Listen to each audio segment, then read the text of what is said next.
Hi, this is Alex from PHP Academy, and in this video we're going to be looking at connecting to multiple databases and displaying data from tables within these different databases.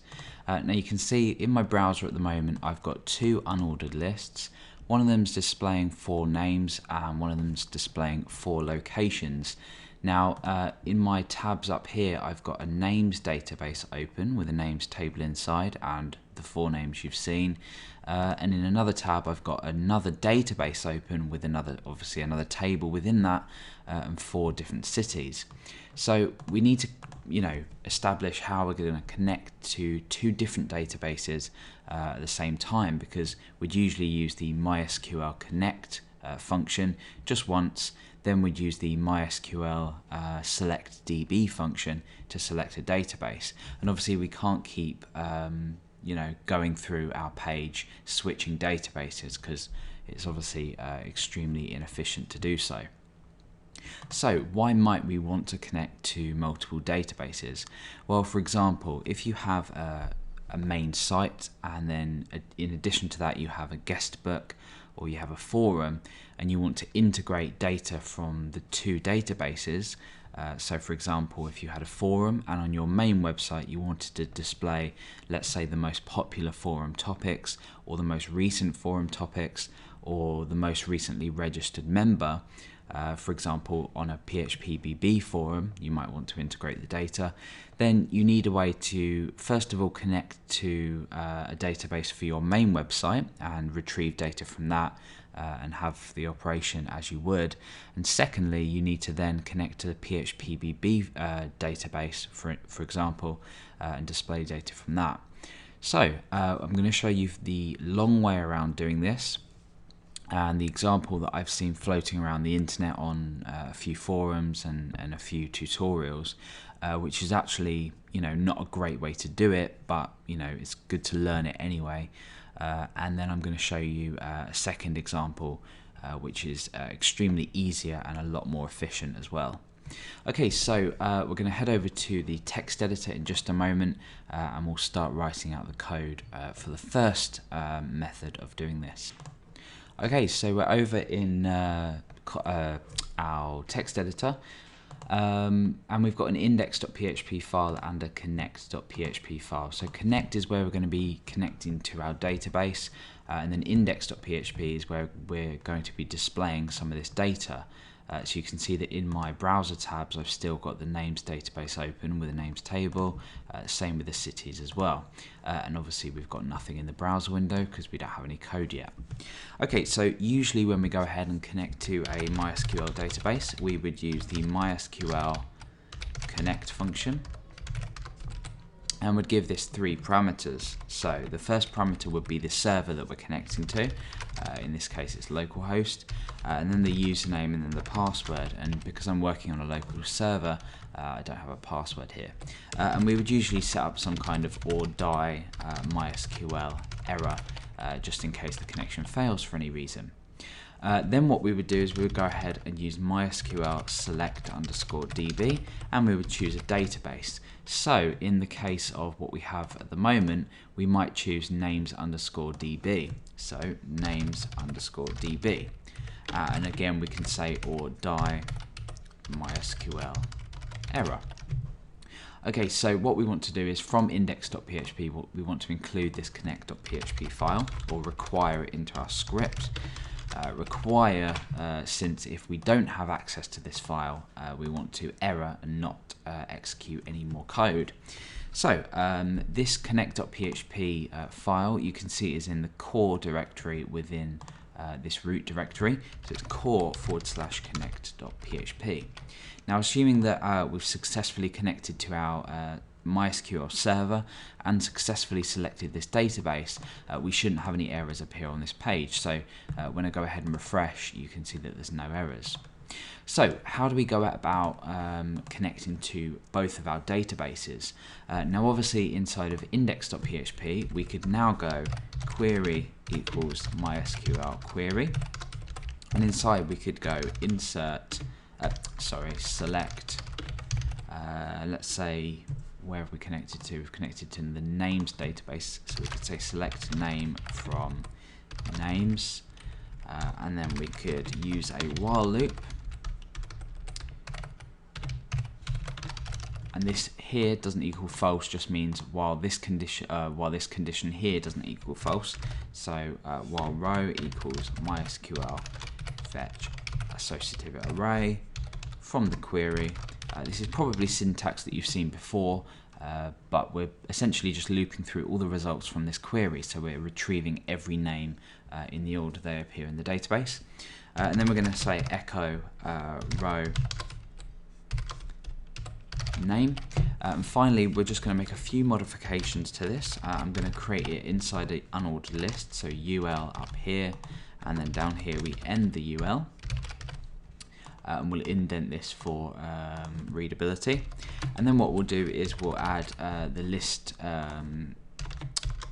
each list item inside of here, and then refresh. And you can see that we've got Alex, Billy, Dale, and Ashley as that appears in our names database. So Alex, Billy, Dale, and Ashley. So if we want to go ahead and underneath this, as we saw at the start of the tutorial, list out the cities as well, how do we go about doing this? Because we've connected to and selected a database. Now, one of the things that would be extremely incorrect to do would be to copy this line here and go ahead and say, paste that in there and choose cities DB. And then under here, go ahead and select data as well. So for example, this is an absolutely horrible way of doing it. So select city from cities, and then here, city. So we're doing essentially the same thing. And what we've done is halfway through our page, we've switched the database over. Now, obviously it works, but the first thing we're doing wrong technically is we are unnecessarily using resource because we're, switching a database. Secondly, if you had a lot of code and you kept switching through, it tends to, get quite hard to keep track of what you're doing. If you were going to go ahead and keep switching, you might have a header, a footer, you're going to have to change a lot of times in your page. So it's an extremely bad way of doing things. So we're going to go ahead and get rid of that. We're going to keep these two queries here with the results, but we're going to make some small changes. Now again, the process that we're going to use now is not ideal, but it is one solution, and in a moment we're going to look at a really good way of doing this. So what we're going to do is we are going to create variables for each database connection and then base our database selection on each one. So for example, I'm going to say names underscore DB equals, and I'm making the MySQL connect query, the result of this, inside of this names DB. What we're also going to do then is say cities underscore DB equals, and we're going to do pretty much the same thing. In fact, no, we're going to do exactly the same thing. We're also going to pass an additional true parameter here. I'm not sure if this is required. It's written in the PHP.NET documentation. If you go over and have a look at that, it'll give you a full explanation of this. I'll just indent here for readability. Now what we're going to do is, instead of, it's quite odd really because it doesn't logically make sense when you do this, but what we're going to do is we're going to pass an additional parameter here, and we're going to say names underscore DB. What we're going to do is we're going to duplicate this line down, and we're going to choose the cities DB. So these two lines here remain exactly the same. We've done exactly the same thing for both. However, all we're doing now is selecting a different database, and we're choosing this cities DB connection. So what it's now done is assigned this database selection to each connection. So obviously this is going to work now, and we're going to take a look at how we use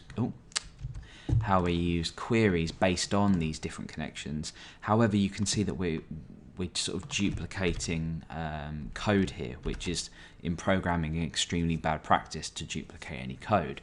So we're running this twice, and then we're selecting two databases. So this is a solution, and it's a better solution than switching halfway through code. However, it's not ideal.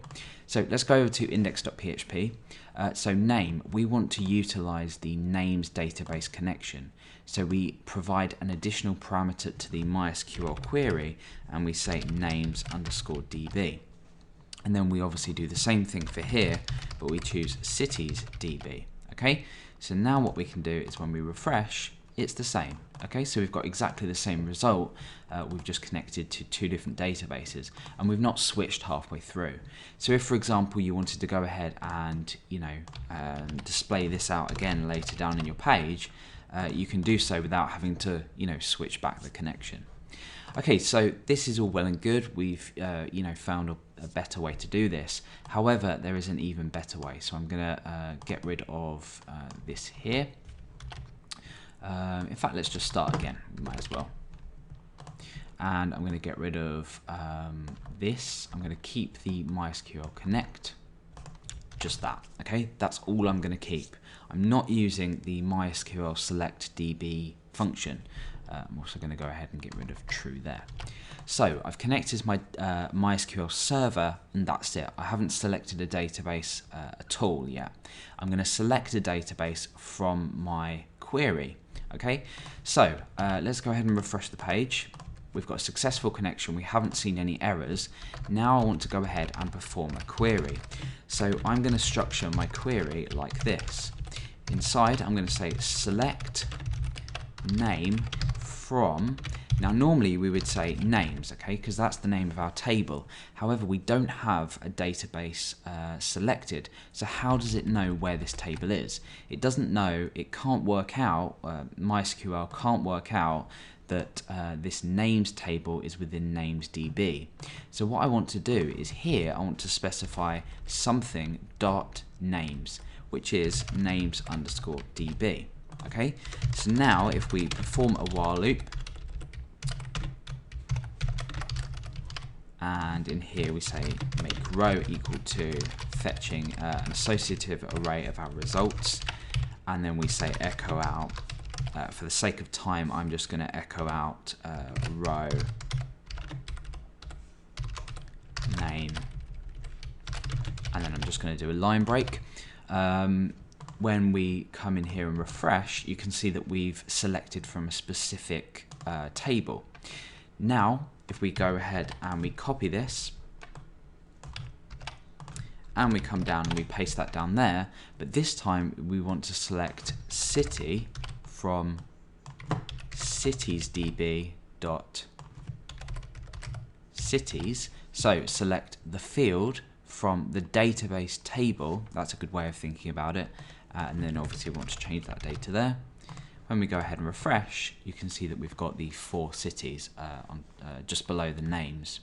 So obviously this is a really good way of doing things.